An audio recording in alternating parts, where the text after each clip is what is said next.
Thank you, Dr. Ahmed, for the kind invitation. It's really a pleasure and honor to be with you here today. So over the next 20 minutes, I would like to focus on 10 common mistakes in the diagnosis and management of celiac disease. So mistake number 1 is evaluating patient for celiac disease after a gluten-free diet has already been initiated. And we see this in our clinical practice.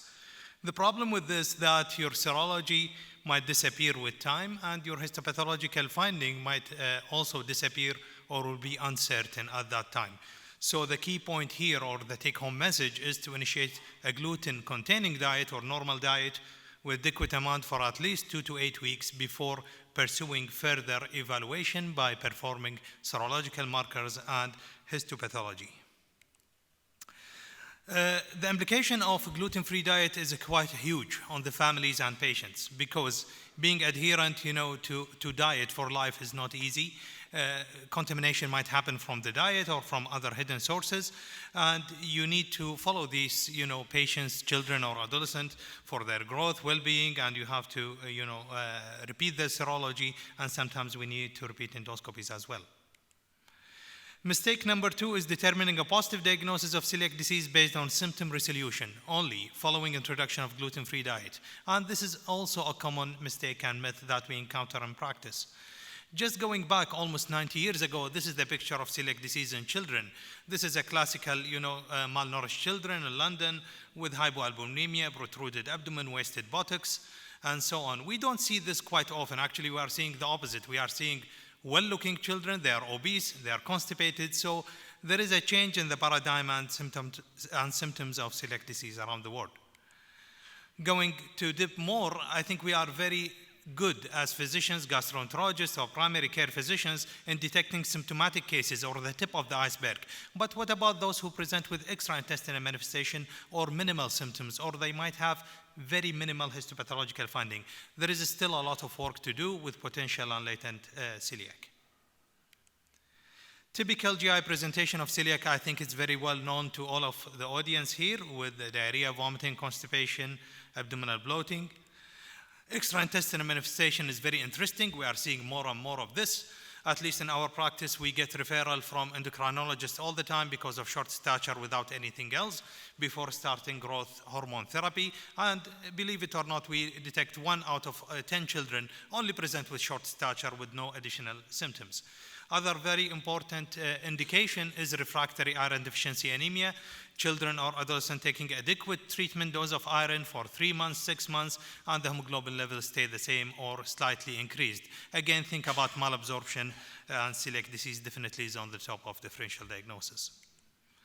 So if you want to think about it as a puzzle, you need the whole thing. So HLA is not enough, serology is not enough, histopathology by itself is not enough. So you have to put everything together in order to diagnose those patients with celiac disease.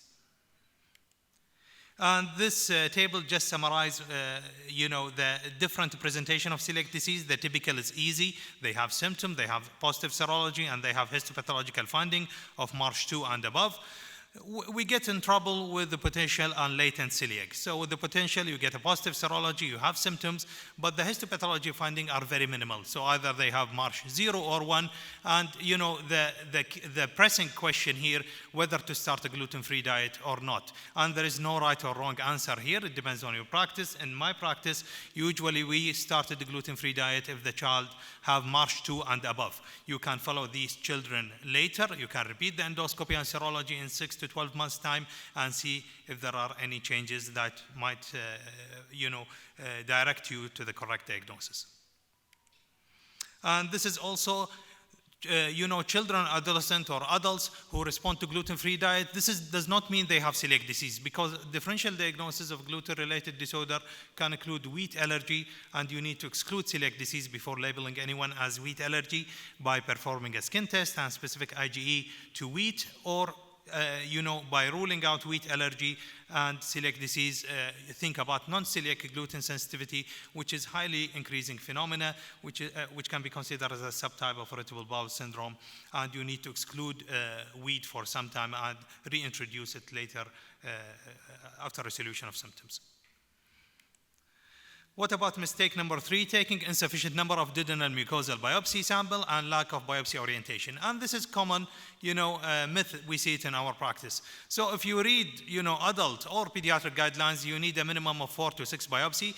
So you need 2 jars at least, 4 biopsy from the distal duodenum, D2 and D3, and 1 biopsy at least from the first part of the duodenum or the bulb, because the changes of celiac disease start proximally and extend distally. And this is a patchy disease similar to Crohn's disease, so you might be, the more biopsy that you take, your diagnostic yield will be higher. In our practice currently, we take 6 biopsy from second and 4 biopsy from the first part of duodenum, and with this approach, we're detecting more and more cases of celiac disease. And the endoscopic finding, as all of you know, these are highly suggestive, but they're not pathognomonic for celiac disease. This is the classical histopathological finding, which I'm sure all of you know, with the plasma cell infiltration, reversal of the villus crypt ratio, villus atrophy, crypt hyperplasia. All these are very prominent features of celiac disease. And this is a picture of nice, finger-like structures, villi, and this is what happens when you get flattening of the mucosa. So the orientation is very important, as I mentioned. So this is very important when you review the slides with your histopathologist to look at the correct number of biopsies, the location, separation of the jars, and orientation. So the biopsy should be oriented in the longitudinal axis of the villi. Otherwise, you get a false positive villus atrophy and label the patient as having celiac disease without a proper orientation. Mistake number 4, determining a positive celiac disease diagnosis based on minimal histopathological finding. And this is when we are talking about Marsh 0 or 1. So this is, the Marsh classification. With 0, you get normal villus architecture. With Marsh 1, you get intraepithelial lymphocytosis with a huge differential diagnosis. It's not only celiac disease. With Marsh 2, you get crypt hyperplasia and intraepithelial lymphocytosis. And with Marsh 3, A, B, and C, you get different architecture changes with the villus, so starting from partial, subtotal, and total villus atrophy. And this is more illustrative picture of the different stages of Marsh. And looking at the differential diagnosis, and this is where your intraepithelial lymphocytosis story starts. If you have more than 25 intraepithelial lymphocytes per 100 enterocyte, and the serology is negative, symptoms are not very clear, think about other differential diagnoses of intraepithelial lymphocytosis and even villus atrophy, like, Giardia infection, Crohn's disease, autoimmune enteropathy, and the list goes on. It could be NSAIDs related. So just keep your differential diagnosis wide open rather than focusing only on celiac disease. And sometimes we need to be more invasive and do video capsule endoscopy and just looking for the ulcerative duodenitis changes in celiac disease if the duodenal mucosal biopsy are not very conclusive. The mistake number 5 is diagnosing celiac disease based on histopathological finding with villus atrophy with negative serology. And this is very challenging situation because the child or adolescent, they have symptom, they have negative serology, and they have villus atrophy. This is not a common scenario, to be honest with you, but we encounter it sometimes. What to do at that time? I think this is the role of genetics comes here. The HLA typing, you have to do it to make sure that this patient have celiac disease or not. The HLA testing, usually with the HLA DQ2, DQ8, so 95 to 98% of celiac patients will encounter this HLA genetic makeup. If they have it in the right context, most likely they have celiac disease. If they don't have it, almost always, more than 98 to 99%, the high negative predictive value is quite huge for the HLA testing. Sometimes we do it in asymptomatic relatives when you do screening, when we do it for genetic syndrome like Downs, Williams, Turner syndrome, and type 1 diabetic, and with diagnostic dilemma like the situation I just mentioned. The mistake number 6, excluding celiac disease in symptomatic patient who test negative serology without histopathology. So that means they have symptoms, they test negative serology, and you tell them, no, you don't have celiac disease. You cannot tell them they don't have celiac disease without doing a mucosal biopsy. This is, the incidence of celiac disease worldwide, so it's 1%. If you have one relative, first degree, your chance or lifetime risk of celiac disease increased to 10%. If you have second-degree relative, this is almost 15 to 20%. And this is the prevalence in genetic syndrome. This is why we always screen those children with genetic syndrome for celiac disease, but because they are at high risk and they are much higher than general population.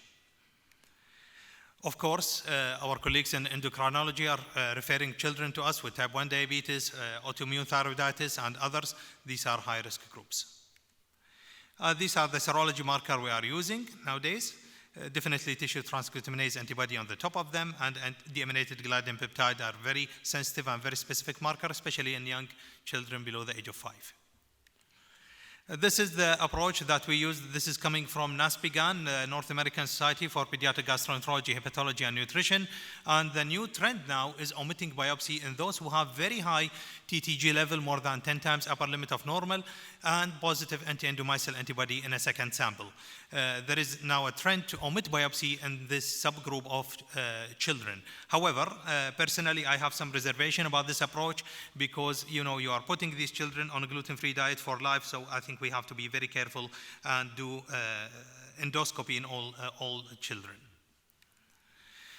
Mistake 7 is making diagnosis of celiac disease based on HLA DQ2, DQ8 only positivity. So you do the genetics, they are positive, you tell them they have celiac disease. We have to understand that HLA can present in 30 to 40% of general population, not only in celiac disease patient. So you need to have symptoms, you need to have positive serology before labeling anyone as having celiac disease. HLA genes can be used to exclude celiac disease, but not to diagnose. They are necessary for diagnosis. Almost all patients with celiac disease, they have HLA DQ2, DQ8, but they are not sufficient to make the diagnosis.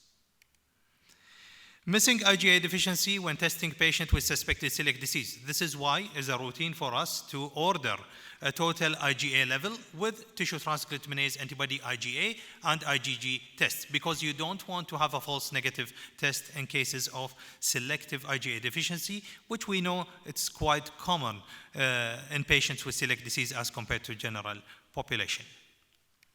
And this table just summarizes the different antibodies that we use.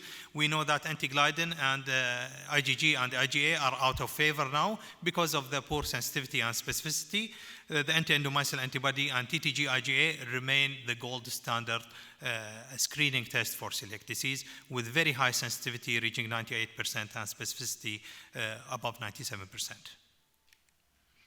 So the bottom line, if you want to choose one test as a screening for celiac, take TTG IgA with total IgA level as a screening test. In our practice, we use a panel of anti-endomycin antibody in addition to TTG IgA and serum IgA. In cases of IgA deficiency, you can perform IgG-based test, whether TTG or anti-endomycin antibody, but keep in mind the sensitivity and specificity of IgG-based test is much less as compared to the IgA test.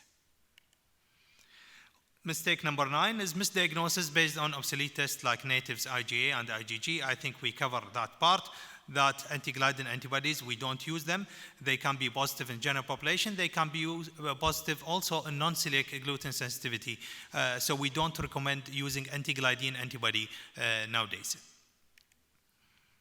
Also, sometimes you get isolated elevation of TTG IgG in the setting of normal TTG IgA and normal IgA level. This is normal phenomena, and we don't diagnose patient based on the positivity of IgG test alone. You need to pursue upper GI endoscopy with biopsies as well to exclude celiac disease.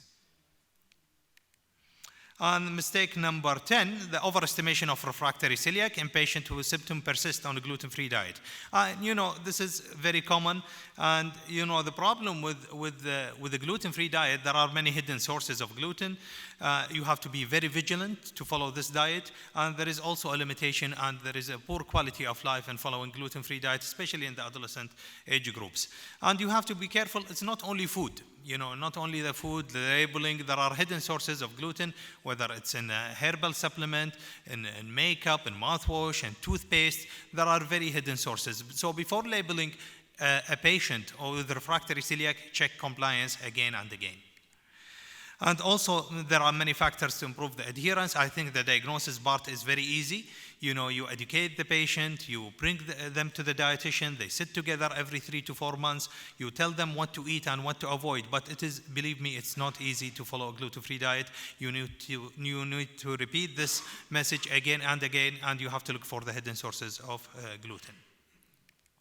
Sometimes they might have lactose intolerance or small bacterial overgrowth, in addition to gastroesophageal reflux disease or eosinophilic GI disease. So think outside the box. They might have other complications from the disease itself or concomitant disease in addition to celiac.